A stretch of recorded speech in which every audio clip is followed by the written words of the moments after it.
And not only to develop it, but also to ensure that across their development they have a system of equality and of justice in economic. They can't have that except if they mobilize themselves Islamically. And I advise that every Muslim country to proceed peacefully, and not necessarily by conflict between the people who wants to assert Islam and the government which wants to dictate another alien system and impose it on a Muslim society.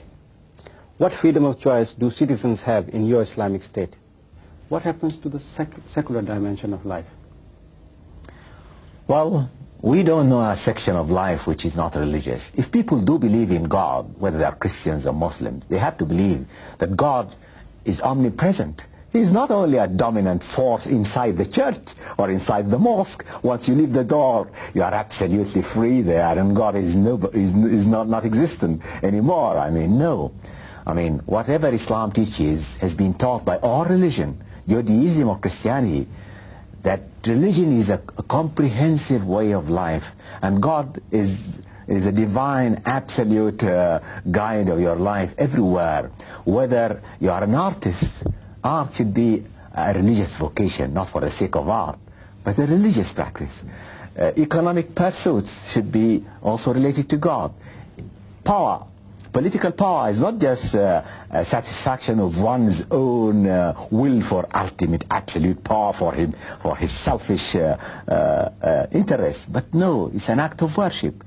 And it's like rituals, it's like prayer, I mean. All life is a pursuit of submission to God. This actually was once Christianity, and this was Judaism, and this was Islam. The word Islam itself does not describe the message of Muhammad. It describes the messages of Abraham, Moses, Jesus Christ, and Muhammad all together. Are you not talking about a centralized state? Not at all. It's a society where the society is much more important than the state. It's not a totalitarian state. No, because most of the religious values are not legalized. They are not enforced by legal sanction, by the police power, by the judicial power.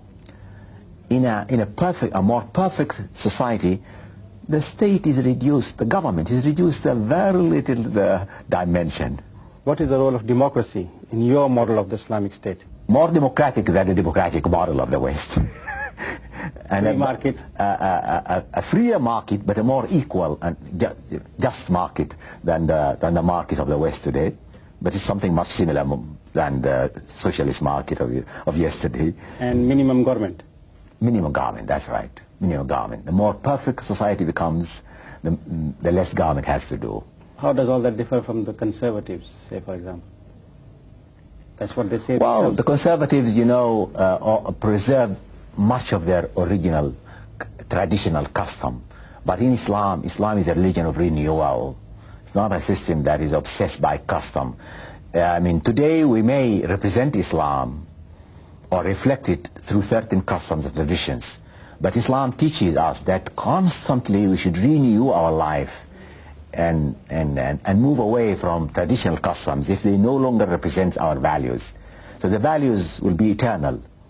But our customs, our practices, our procedures are just contemporary, are not permanent. So we are not conservative. We are liberals all the time. They are renewing our lives, so to speak. Why have all the Islamic states in recent times turned out to be authoritarian and very dictatorial? It's not because they are Islamic at all. They are just actually, they represent the legacy of the imperial history.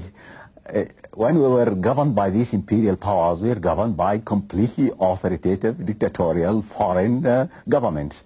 And the national governments took over to continue the legacy of authoritarian rule. They never returned to Islam, because Islam means that whoever takes power is not powerful, absolutely powerful. He surrenders power to the people who surrender it to God in due course.